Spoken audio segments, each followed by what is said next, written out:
A Midnight Clear, a story of hope. It came upon the midnight clear, that glorious song of old, from angels bending near the earth to touch their harps of gold.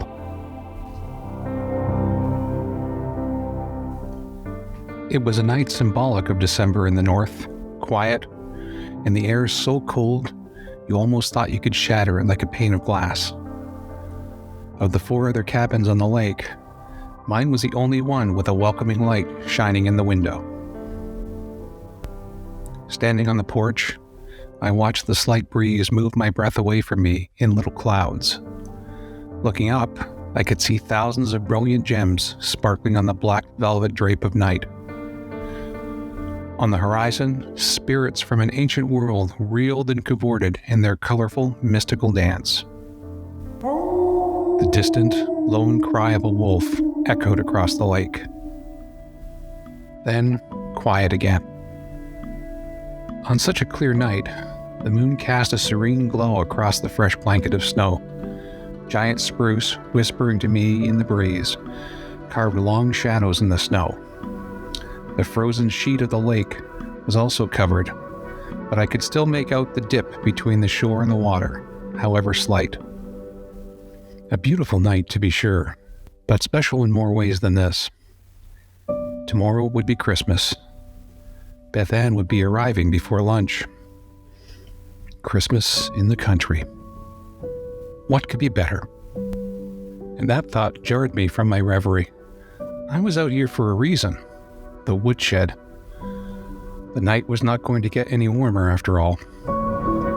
I clapped my hands together, a dull thud through my wool gloves, and pulled my snowshoes off their resting place. Slapping the latches in place, I grabbed the wood sack and made my way to the side of the cabin. Walking in the shoes always makes the snow seem deceptively firm, almost as if you're walking on the ground. Reaching down to open the lid of the woodshed quickly dissolved that illusion, though. As I rifled through my heating supply, I heard a thud, like someone dropping a rock on soft ground. I stood up, craned my neck, looking as best I could for the origin of the sound. Listening intently, I heard nothing more, and so resumed my search for some good 4-hour logs. Probably just a clump of snow falling off one of the trees, I told myself. Satisfied with my fuel selection, I made my way back to the front door. Halfway, I stopped to shift my load from one side to the other when I heard the unmistakable crunch of snow compacting underfoot. "Hello," I called out, more curious than nervous. I couldn't imagine who would be out here other than me. No vocal response, but more footsteps could be heard. Cautiously, I made my way along the side of the cabin and peered around the corner. There, huddled on the top step, was a shivering mass of rags. Caution fading on the growing wind, I hurried to the porch. Placing my burden on the floor, I reached out to the quivering figure and lightly touched a shoulder. A weak jerk brought me face to face with an incredibly old man. I did not recognize him as a local, and I'd lived here long enough that I was no longer referred to as the city boy. But I did know fatigue, and I saw the first stages of hypothermia in the trembling body. Without a second thought, I helped the old man to his feet, supporting him with one arm, and partially carried him into the cabin. Whipping off my gloves, I checked his clothing. Surprisingly dry.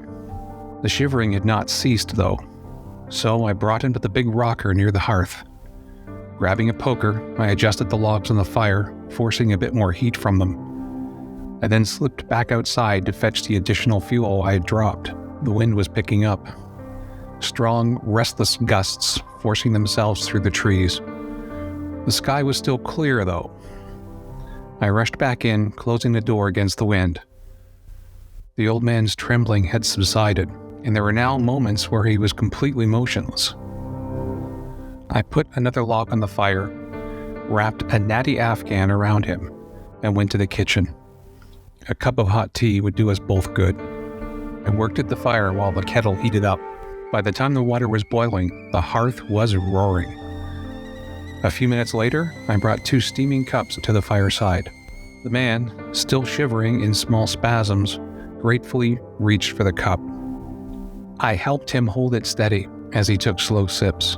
Not a word had escaped his lips, but I put this down to the cold. I brought him some fruit and a fresh-baked muffin from the kitchen, which he quickly devoured. His deeply creased face exploded in a smile of gratitude, but no words were forthcoming. I tried to find out where he was from, and how he had ended up here. Longreach Lake had few camps, and it was several miles from the little town of Gwyneth. But my queries were only answered with a toothy grin and a shake of his head. Maybe he was mute. Gradually, the combination of warmth within and without eliminated his shaking completely. His face had taken on a healthier color by now. His head slowly drooped, and seconds later, he was fast asleep. His breathing was a little bubbly, but at least it was steady. I propped a cushion behind his head and quietly cleaned up the remnants of the small meal. As I washed up the dishes, I felt a sharp, cold gust of wind at my back. I turned to see the cabin door swung wide open. A quick glance at the fire showed an empty chair, an Afghan neatly folded and placed beneath the cushion. I reached for my coat and ran out onto the porch. He was nowhere to be seen. The icy wind had increased in strength. The old man couldn't last long in this weather. I grabbed my gloves and cap and then hastily attached my snowshoes. Footprints, quickly disappearing in the whipping snow, led off into the woods on the east side of the lake. I followed his tracks. At first, the moon was an excellent, if eerie, torch guiding me quite well. But as I moved deeper into the forest of evergreens, I cursed myself for not having brought a flashlight. The wind was howling through the trees now, ripping away my shouts. I stopped briefly to catch my breath, listening for a moment. The wind wasn't the only thing howling. A small chorus had joined the lone wolf I had heard earlier, and the calls were not from across the lake anymore. I renewed my pursuit, hoping to find the old man before anything else did. Walking in the shoes is a skill. Running is a near physical impossibility. My movements had begun to slow. The old man was nowhere in sight. Stopping again, I bent over, bracing my hands on my knees, chest heaving, catching my breath in deep, icy gasps. The wind had died back, and now the cries of the wolves were louder, closer. I peered around, trying to find the man's footprints, but I couldn't make anything out in the gloom. Breath steamed out of me in clouds. I tried to separate the individual calls, to count the size of the pack. Their cries echoed around me, making it difficult to discern their numbers. Then, silence. Complete, absolute quiet. This was not a good sign. My heart thudded in my ears. I scanned the nearby trees. Looking in the direction from which I had come, a shadow moved. A trick of the eye, I told myself, but I quickly became aware of other shadows in the trees. Silent, ominous, but very much alive. Then she appeared about 10 yards away.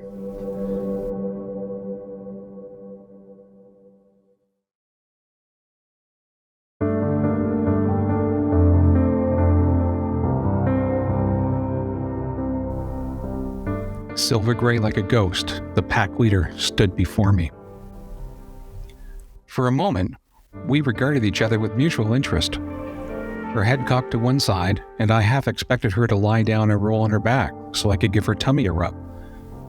But that moment passed, and her hackles rose, lips pulling back to show sharp, hungry fangs. A low growl came from her throat.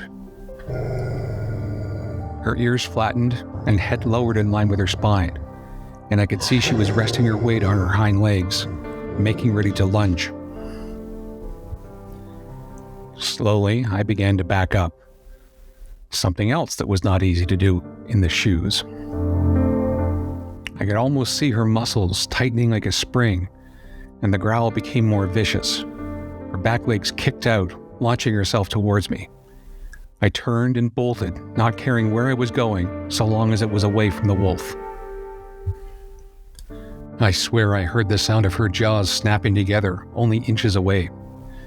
The forest became a blur as I ran, my eyes looking straight ahead, too scared to look back. Somewhere. There had to be somewhere to hide. Branches ripped at my coat, at my face, trying to slow me down. Fallen limbs seemed to heave up in an attempt to trip me. All the while, the cries of the pack drew nearer. Then, up ahead, I could see the trees breaking into a clearing. I risked a glance behind me. There she was, gaining, but not too close. As I turned back, too late, I saw the toppled trunk. The tip of my right shoe wedged itself into the rotten wood and I fell, wrenching my leg painfully, ignoring the fiery lance of agony shooting through my calf. I quickly unclasped both snowshoes, stood up, sinking into the deep snow, and fell back, screaming. My leg. Although it was not broken, it was in severe distress. The pack was nearly on me. I looked around frantically for some kind of a weapon. Almost within arm's reach was a branch from that fallen tree. I lurched sideways. My fingers gripped the branch and I pulled it to me, just as the lead wolf leapt onto me. With both arms, I brought the makeshift club up, just barely stopping the wolf from ripping at my throat. It was on me, though, and I didn't have the strength to push it off. I was pinned down. The wolf tried again to latch onto my throat, but the club kept those deadly fangs back. I could smell its fetid breath and could see the hunger, the bloodlust in its eyes. Its forepaws raked at my clothing, shredding it like so much paper. Saliva dripped on me. I tried to push the wolf back, but my arms were almost numb from running. I managed to lock my elbows, keeping those merciless jaws at bay. Hot fire ripped through my chest. Those forepaws had ripped away my overgarments, and the claws had broken the skin in long, jagged lines. Pain was excruciating. It felt as if someone had poured acid on my chest. Blood flowed, and the rest of the pack picked up its scent. I'd seen documentaries on shark feeding frenzies. I knew without a doubt that this was the land-based equivalent. Visions of the old man lying helpless in the forest being mauled by these animals would not leave my mind. Suddenly, the wolf relented. My arms, locked as they were, felt like rubber as the pressure let up on them. The adrenaline in my body was spent. The weight of the branch forced my arms down.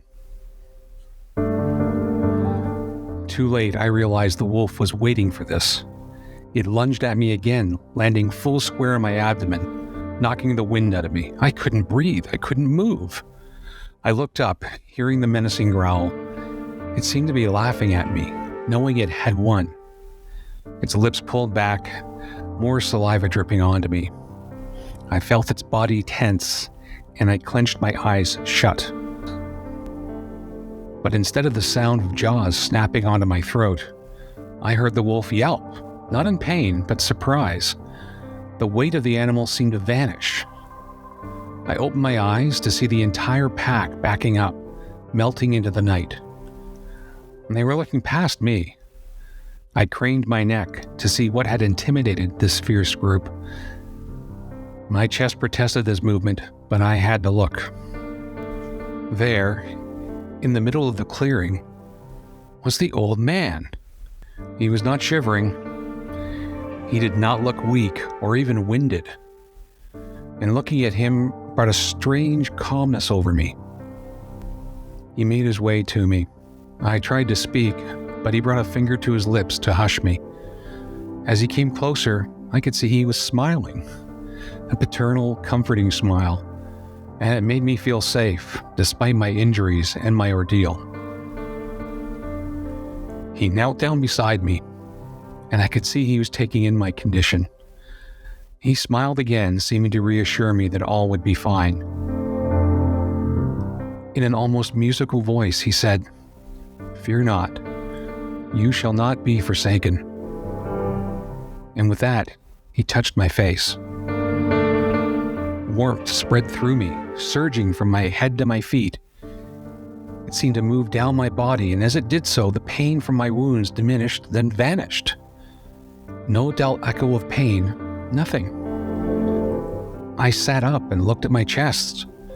The gouges from the wolf's claws were gone. There wasn't even a scratch. My clothes were still in tatters, so I knew that I had not imagined the attack. Slowly, I tried to stand, making sure to favor my injured leg. I encountered no discomfort. Gradually, I put weight on the leg. No twinges, no aches, nothing. It was as good as new. I looked at the old man, my face a mixture of gratitude, awe, and fear. A single word escaped my lips, almost in a whisper. How? Again, that smile. Questions, questions. Always so many questions. He patted my shoulder, and I must have flinched because the smile deepened, and if possible, became more reassuring. He turned, walked a short distance away, and then moved to face me. Be not afraid, for I bring you good tidings of great joy, which shall be to all people. And as he spoke, he became brighter, almost seeming to glow. My knees, suddenly weak, gave out, and I sank to the ground. For on this day, in the city of David, a child is born, a Savior, who is Christ the Lord. Higher and higher, the old man, who no longer looked like an old man, rose into the sky. His ragged old clothes were replaced by flowing fabric that shimmered with its own inner light. This is the way you will know him. You will find a baby wrapped in swaddling clothes, lying in a manger. The man who I had befriended, and who in turn had saved my life, was all but gone now, enveloped in a light so intense that the clearing shined as bright as day. The stars twinkled merrily in the inky black sky, some seeming to pulse with life. And as I watched, dumbstruck, several of these stars grew larger, as if they were coming closer. These bright lights seemed to join with my heavenly benefactor, growing as bright as he'd become. I suddenly wished I'd brought along my sunglasses. Funny, the things you think about when the inexplicable occurs right in front of you. The most beautiful sound filled my ears, my mind, my soul. The word music is just not an adequate description of what I was experiencing. It moved through my whole body, making my heart beat faster and my eyes well up with tears of unbelievable euphoria. And then the angel spoke one last time. Although he was only a beacon of light and I could not see his face, I knew it was the old man. Now go and take this message with you and share it with all whom you know and love.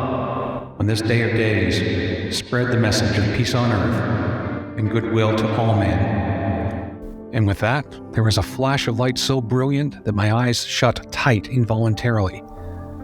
The sound faded, replaced by the whisper of the tall pines, calling to me on the breeze. Slowly, I opened my eyes to a familiar scene.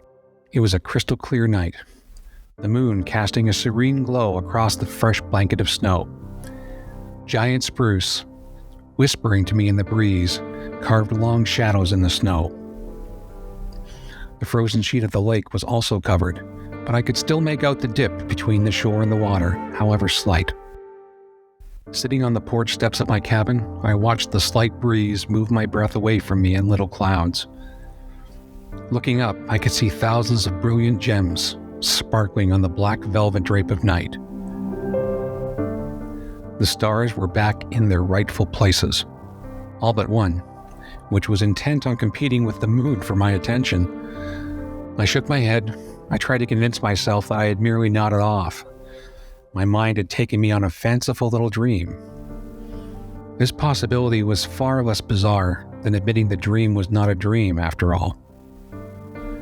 Moments later, I was on the verge of winning my mental litigation when a sharp breeze blew off the lake. So icy cold was this wind that it seemed to blow right through me. I reached down to pull my coat tighter around me, and my gloved hands came away with the tattered remnants of my down parka. My eyes widened in the realization of the truth, and I looked up at that distant glowing ember of heaven, that one star. For a brief moment, that sound filled my mind again. Suffused with joy, I smiled openly at the star and made my way back into the warmth of my cabin. I had so much to do. Tomorrow would be Christmas. Beth Ann would be arriving before lunch. Christmas in the country. What could be better?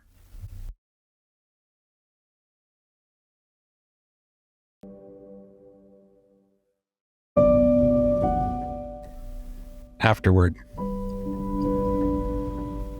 I'd like to thank you all for listening, and hopefully also reading the story. This is a story I wrote many years ago, back in my 20s. And while I've tweaked the language a little bit in places, it's essentially the same story I wrote all those years ago. It still gives me shivers and chills when I read it myself. I hope that A Midnight Clear, in any of its forms, has made your day a little brighter. On a technical note, this story started off as strictly the written word. And then a couple years ago, I added images using Adobe Stock to help illustrate the story in ways that I couldn't even with my own photography. And then this year, I wanted to add that extra dimension. And lo and behold, Adobe's released a brand new service called Adobe Podcast that makes it incredibly easy to record audio. And I thought this was the perfect opportunity to not only test the service, but to add a different element to the story. I have two versions of this audio story. One of them entirely recorded in Adobe Podcast from start to finish. Voiceover, sound effects, music, everything. And it turned out pretty well. The version you've been listening to, while it was originally recorded in Adobe Podcast, the original raw narration was then brought into Adobe Audition, where I could tweak things like the odd, awkward pause and bring in music and sound effects separately and do more with them.